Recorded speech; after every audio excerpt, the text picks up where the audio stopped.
नमस्कार दोस्तों। आज हम देख रहे हैं लक्ष्मी विलास रस। क्या देख रहे हैं? लक्ष्मी विलास रस। यह भी रसशास्त्र का एक योग कल्पना है जो रस औषधि होती है। ये अपने नाम भी बहुत बात सुना ही होगा कि लक्ष्मी विलास रस बहुत ज्यादा मात्रा में इसका उपयोग किया जाता है काश श्वास ज्वर रोगों में। ठीक है, तो इसका जो रेफरेंस है वो भेषज रत्नावली ज्वर चिकित्सा में दिया हुआ है 5वें चैप्टर में 1223 से 1226वें श्लोक तक। तो हम देखते हैं इसका जो श्लोक लिखा हुआ है। इन्होंने लिखा है प्लम कृष्ण अभ्र चूर्णस्य तद अर्धम रसगंधकौ तद अर्धम चंद्र संज्ञस्य जाति कोश फले तथा वृद्ध दारक बीजम च बीजम दुतूरकस्य च त्रिलोक्य विजया बीजम विदारी मूलम एव च नारायणी तथा नागबला चाति बला तथा बीजम गोक्षुरक्षापि नेचूलम बीजम एव च एतेषां कार्षिकं चूर्ण पर्णपत्ररसै पुनः निष्पिष्य वटिका कार्य त्रिगुंजा फल मानते। क्या क्या लिखा है? त्रिगुंजा फल मानते। तो इन्होंने लिखा है प्लम कृष्ण अभ्र चूर्णस्य। तो इन्होंने लिखा है कृष्ण अभ्रक लेना है आपको एक पल यानी 48 ग्राम।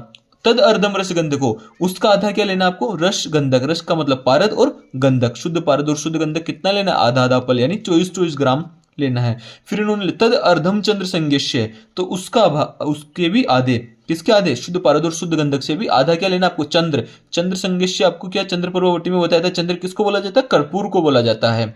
जाति कोश फले तथा, तो उन्होंने लिखा एक तो जाति कोश और एक जाति फल। तो जाति कोश हो गए हमारे पास जावित्री और जाति फल हो गए हमारे पास जायफल। फिर उन्होंने लिखा कि वृद्ध दारक बीजम च, वृद्ध दारक यानी विदारा के बीज, बीजम दुतुरकस्य च धतुरे के बीज, त्रिलोक्य विजया बीजम विजया के बीज लेंगे, विदारी मूलम एवं च विदारी की मूल लेनी है, नारायणी नारायणी किसको बोला? यहाँ सतावरी को बोला है, तो यहाँ सतावरी लेनी है, नागबला और अतिबला दोनों लेनी है। और उसके बाद में लिखा है बीजम गोक्षुरकश्यापी, गोक्षुर के बीज लेने हैं, और नेचुलम बीजम एवं च और नेचुल के बीज लेने हैं। ये सब कितने लेने हैं भैया? ये सब आपको लेने हैं आधे के भी आधा पल यानी एक क्रश लेना है 12 ग्राम तक। इसमें जो बाद में इन्होंने लिखा है एतेषां कार्षिकम चूर्णम, एक कर्ष इन सबका चूर्ण लेना है। पर्णपत्र से पुनः, तो किसके साथ भावना देनी है इसको? नागवल्ली पत्र के सवरस के साथ इसकी भावना देनी है। नागवल्ली पत्र के सवरस के साथ इसका भावना देनी है। निर्माण विधि क्या होगा? वो शुद्ध गंधक शुद्ध पारद है, तो पहले कज्जली बनेगी, बाकी जितने भी है भस्म, पहले इसमें भस्म ऐड की जाएगी, फिर उसके बाद में सूक्ष्म चूर्ण ऐड किया जाएगा, फिर नागवल्ली पत्र सवरस की भावना दी जाएगी। और भावना द्रव्य कितना लेना? आवश्यकता अनुसार, जितने से आपकी वटी बन जाए। फिर इसकी 3 गोलियों की इन्होंने लिखा है त्रिगुंजा फल मान्यता है। तो एक गुंजा कितना होता है? एक रत्ती, तो 3 रत्ती की इसकी गोलियां बना लेंगे। अब इसकी डोज देखते हैं, तो इसकी डोज जो होती है 2 से 3 रत्ती तक इसकी डोज हो सकती है। अनुपान के रूप में देखें तो तांबुल चौरस, मधु, दूध और कांची।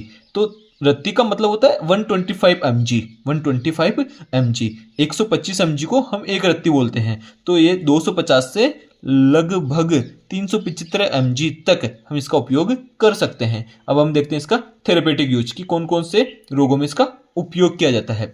तो सभी प्रकार के 18 से 18 प्रकार के कुष्ठ में, 18 प्रकार के कुष्ठ में इसका उपयोग किया जा सकता है। 20 प्रकार के प्रमेह में, 20 टाइप्स ऑफ प्रमेह और 18 टाइप्स ऑफ कुष्ठ, सभी में इसका उपयोग किया जा सकता है। ऊर्ध्वांग रोग, हाई ब्लड प्रेशर, लिखा है उच्च रक्तचाप में, त्वक विकार, स्किन का किसी भी प्रकार का डिसऑर्डर हो, सभी में इसका उपयोग किया जा सकता है। काश, श्वास, ज्वर, प्रतिशाय, इनमें तो बहुत ज्यादा मात्रा में इसका उपयोग होता ही है। हमारे पास उदर रोग में इसका उपयोग हो सकता है।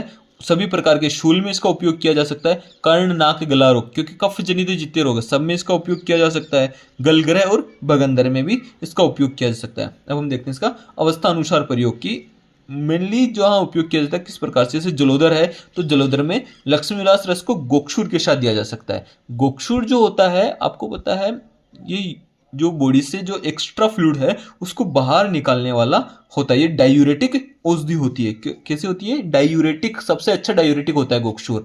निमोनिया में हम देखते हैं तो लक्ष्मी विलास रस, वंग भस्म, स्वर्णवाक्षिक भस्म और अर्जुनारिष्ट के साथ दिया जाता है निमोनिया रोग में। काल मर्यादा होती है 7 से 14 दिन, दिन में 2 बार, खाने के बाद, दिन में 2 बार आप खाने के बाद इसको ले सकते हैं। शिरह शूल में भी बहुत अच्छा काम करता है। ये सभी प्रकार के शूल में जो लिखा है, कटनी शूल में दे सकते हैं हम इसको, शिरह शूल में भी इसका अच्छा होता है। फार्मेको डायनामिक्स, अब जब हम इसकी फार्मेको डायनामिक्स देखते हैं तो इसमें हम देखते हैं कि जैसे इम्यूनोमोडुलेटरी इफेक्ट होता है, इम्यून सिस्टम को बढ़ाने वाली होती है, एनाल्जेसिक इफेक्ट होता है, एंटी फंगल इफेक्ट होता है, इसलिए सभी प्रकार के त्वक विकार में इसका उपयोग किया जा सकता है। एफ्रोडियाजिक इफेक्ट होता है, एंटी डायरियल प्रॉपर्टीज होती है, अतिसार को रोकने वाला होता है, रेस्पिरेटरी डिकंजेस्टेंट होता है, यानी जो हमारे कफ जम जाता है बॉडी में उस कफ को भी बाहर निकालने वाला होता है। ये हिपेटोप्रोटेक्टिव होता है, लीवर की रक्षा करने वाला होता है। अगर इसका दुष्प्रभाव देखिए, कोई साइड इफेक्ट होता है तो लिमिटेड डोज में लेने पर इसका किसी प्रकार का कोई साइड इफेक्ट नहीं होता है। फिर भी अधिक अधिक मात्रा में लेने पर इसमें जो हमारे पास धतूर बीज है, विदारा बीज है, जायफल है, अगर अधिक मात्रा में लिया गया है तो ये कुछ नोजिया, वोमिटिंग और ये कोजिंग कर सकते हैं। तो इसको किसी फिजिशियन की उसे ही लेना चाहिए। इसमें भी आप जब आप एग्जाम में लिखने जाएंगे तो एग्जाम में फिर इसमें उपकरण भी आपको लिखने हैं कि इसका कौन कौन से उपकरण इसमें यूज हुए हैं। धन्यवाद दोस्तों।